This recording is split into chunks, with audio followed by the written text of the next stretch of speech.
미국 대선 투표가 한국 시간으로 오늘 오후 2시부터 시작이 되는데요. 해리스냐 트럼프냐 어느 때보다 치열한 승부가 예상이 되고 있습니다. 결전을 앞둔 두 후보의 모습부터 보고 오겠습니다. You would go down to a 1929 style depression. I believe that too. He is elected, Donald Trump on day one would be sitting in that office stewing over his enemies list. But when I am elected, I will walk in on your behalf working on my to-do list. Kamala broke it, and we will fix it, and we're going to fix it fast. But joy cometh in the morning, and church morning is on its way. 네, 지금 이번 선거 마지막 여론조사까지 두 후보가 너무 박빙이다 보니까 이 동점이 나올 가능성까지 염두에 두고 있다. 지금 이런 얘기가 나오고 있습니다. 송국권 본부장님, 가능한 얘기입니까, 미국에서는? 대선 200년 역사에서 한 번도 없었어요. 네. 한 번도 없었는데 네. 이번에는 가능성 이야기가 나오는 것이 워낙 박빙이다 보니까. 그러니까요. 지금 선거인단 그러니까 538명을 누가 더 많이 확보하느냐가 성부처잖아요. 맞습니다. 네. 그래서 그거 딱 그래서 270명까지 확보하면 딱 가반이 넘어요. 그런데 한 명이 빠져서 269명이면 딱 동률이 됩니다. 네. 이 역사상 한 번도 없었는데 이 경우에는 미국 하원에서 1월 달에 네. 이 투표를 해요. 근데 하원의원 전부 다 하는 게 아니고 50개 주에서 한 명만 나왔어. 그 투표를 해서 거기서 이제 승부가 결정이 되거든요. 예. 그러면 지금 하원 분포가 어떠냐고 하면은 지금 공화당이 약간 우세합니다. 그대로면은 트럼프가 우세하겠죠. 아하. 그런데 이번에 대선할 때 하원 선거도 같이 해요. 네. 같이 해서 만약에 공화당이 다수당을 그대로 확보를 하면은 트럼프가 이길 것이고 네. 여기서 만약에 민주당이 그 확보를 하면은 해리스가 이기는 그런 상황이 되는데 네. 만약에 그까지 가면은 지금 트럼프 대통령이 대선 불복 지금 벌써 이야기 나오고 있지 않습니까? 네. 만약에 그 상황까지 가면은 네. 대선 불복으로 해서 논란이 굉장히 커질 것 같습니다. 알겠습니다. 상황을 계속 지켜봐야 될 것 같습니다. 어찌됐든 굉장히 치열하게, 역대급으로 치열하게 이번 선거는 펼쳐질 것으로 예상되고 있고 지금까지 그렇게 진행돼 왔었습니다. 그리고 선거 막판 해리스 측에서 내놓은 광고도 눈길을 끌고 있는데 영상 보시고 미국 현지 전문가 연결해서 미 대선에 대한 이야기 조금 더 자세하게 들여다 보겠습니다. 함께 영상부터 보겠습니다. You can vote any way you want. And no one will ever know. Did you make the right choice? Sure did, honey. Remember, what happens in the booth stays in the booth. Vote Harris Walls. 네, 지금 미국 위스콘신 주립대 정치학과 박홍민 교수가 연결이 되어 있는데요. 나와 계시죠? 예, 안녕하십니까. 네, 안녕하십니까 교수님. 자, 일단 먼저 여쭤보고 싶은 게 사전 투표율이 굉장히 높았습니다. 이게 과연 누구에게 더 유리하게 작용할 수 있을까요? 과거에는 높은 사전 투표율을 보이면 민주당에게 유리하다고 알려졌습니다. 네. 집을 떠나 있는 대학생들이나 휴가를 내기 힘든 저소득층이 사전 투표를 많이 이용했기 때문인데요. 하지만 올해 같은 경우는 전국 평균은 민주당 지지자가 약간 더 많은 정도라고 보겠습니다. 특히 중서부 러스트벨트 경합주는 전국 평균이랑 비슷해서 민주당 지지자가 더 많지만 네. 남부 썬벨트 경합주 같은 경우는 공화당 지지자들이 더 많다고 알려져서 좀 잘 지켜봐야 할 것 같습니다. 아, 사전 투표율도 박빙의 승부가 예상된다라는 네. 말씀이시네요. 네, 본투표도 이어진다면 또 결과를 알 수 없다 이런 말씀이 될 것 같은데 네. 지금 조금 전에 광고 보셨습니다만 그 여성 목소리의 주인공이 할리우드 톱스타죠. 줄리아 로버츠였습니다. 일단 궁금한 게 이번에 특히나 이제 해리스 후보에 대한 미국 연예인들의 공개 지지가 많거든요. 미국에서는 이런 연예인들이 정치적 성향을 드러내는 것이 좀 더 자유스러운 분위기인 건가요? 예, 굉장히 자유스러운 분위기고요.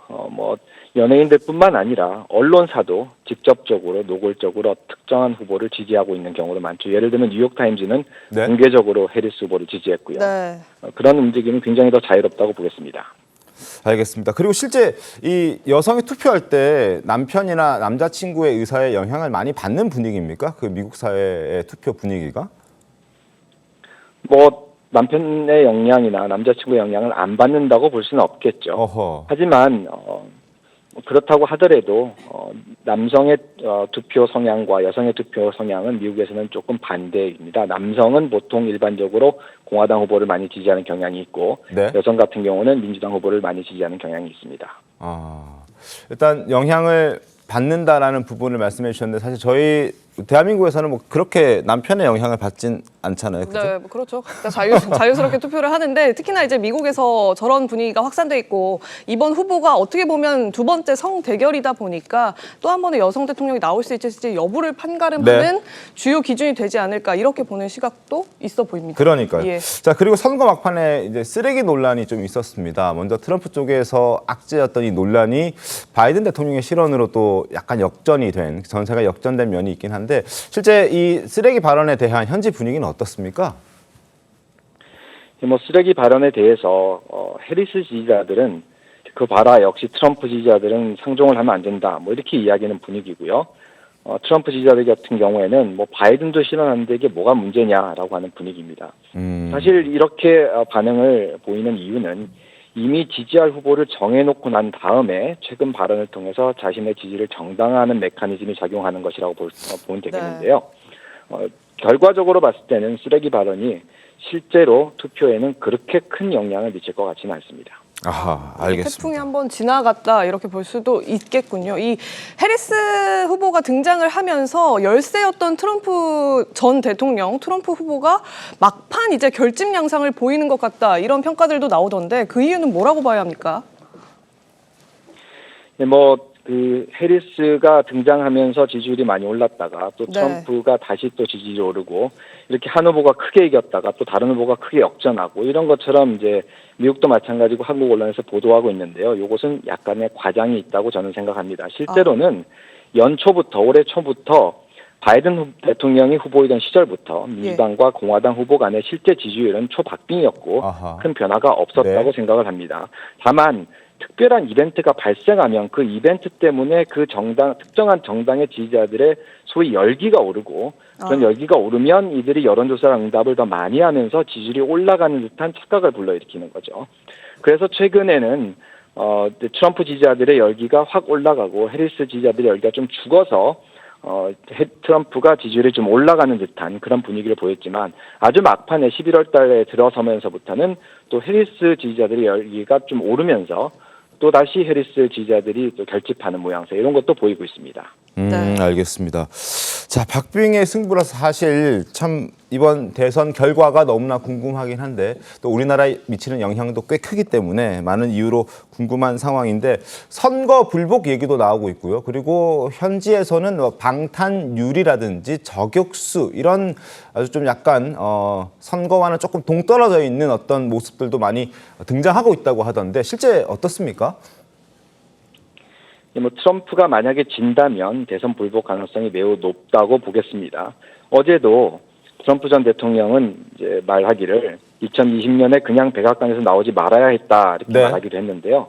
트럼프 지지자들은 이제 선거 부정을 이제 노골적으로 주장하고 있고 온라인에서는 뭐 아미라고 해서 조직적인 활동도 하고 펜실베니아주나 애리조나 같은 지역에서는 선관위를 통해 가지고 조직적으로 압력을 행사하는 그런 움직임도 보이고 있습니다. 다만 지난 2020년 선거 이후에와 같은 그런 물리적인 충돌의 가능성은 조금 낮아 보이는데요. 이것은 이제 선거 당국이나 아니면 정부에서 미리 준비를 하고 대비를 하고 있기 때문이라고 볼 수 있습니다. 그럼에도 불구하고 이제 지지자들 사이에 감정의 골이 깊어졌기 때문에 국민들 사이에서 정치 효용성은 좀 낮아질 때 보이고 정치인들 사이에서도 교착 상태는 계속 지속되어서 미국 민주주의가 위기다라고 하는 그런 평가는 피하기 어려울 것 같습니다. 예. 지지자 사이에서 감정의 골이 깊은 건 미국이나 한국이나 뭐 매한가지인 것 같습니다.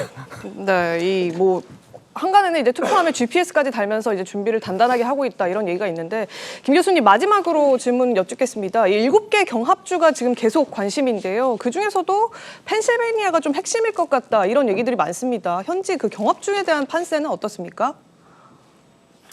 펜실베니아가 핵심이라고 하는 것은 펜실베니아가 경합주 7구주 중에서 선거인단 수가 가장 많기 때문이기도 하고요. 그다음에 경합주들 중에서 특히 이제 네이트 실버가 발표되는 모든 여론조사를 취합해서 종합한 자료를 보면 펜실베니아 주는 이제 동률로 나오고 나머지 주들은 이제 어느 한 특정한 후보가 이기는 걸로 나오죠. 그래서 남부 선벨트 같은 경우는 해리스가 최근에 노력해서 많이 따라잡았다고는 하지만 트럼프가 약간 우세인 상황에서 중서부 러스트벨트 3개 주, 위스콘신, 미시간, 펜실베니아 3개를 다 해리스가 이겨야 해리스가 승리할 수 있고 트럼프는 이 중에 3개 중에 하나만 가져와도 이길 수 있기 때문에 펜실베니아, 특히 지금 동률을 보이고 있는 펜실베니아가 핵심이다 이렇게 보는 것 같습니다. 이런 알겠습니다. 분위기를 반영해서 네. 말씀하십시오.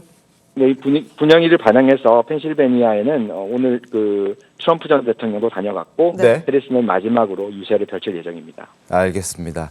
네, 오늘 말씀 고맙습니다. 미국 대선의 어떤 결과를 저희가 좀 지켜보고 나중에 또 연결해서 여쭤볼 게 있으면 다시 한번 부탁을 좀 드리도록 하겠습니다. 자, 위스콘신 주립대 정치학과 박홍민 교수와 연결해봤습니다. 고맙습니다. 네, 감사합니다. 네. 자, 이번 선거 지금 들으신 대로 초접전 양상입니다. 결과가 나오는데 사실 시간도 꽤 많이 걸릴 수도 있고 여러 가지 변수들이 상당히 많은 이번 미국 대선이라는 점에서 지금 그래픽도 나가고 있습니다만 우리나라 좀 다릅니다. 우리나라는 뭐 오늘 하루 만약에 선거를 치른다면 투표부터 개표까지 당일에 다 마무리가 될 수 있지만 미국은 워낙 땅덩어리가 넓은 데다가 그리고 시차도 지역마다 제각각이기 때문에 네 군데로 이렇게 시차가 나뉜다고 하니까 일단 시작부터 끝까지 걸리는 시간이 굉장히 오래 걸리고 그리고 접전일 경우에는 뭐 한 3, 4일 이상 결과가 나오는데도 걸릴 수 있다고 하니까 그 부분을 저희가 좀 지켜보도록 하겠고 그리고 저희도 내일부터 이틀간 지금 미국 대선 투표와 관련해서 특보를 또 준비하고 있는 상황입니다. 관련해서 많은 내용들 저희가 전해드릴 테니까요. 관심 있게 지켜봐 주시면 고맙겠습니다.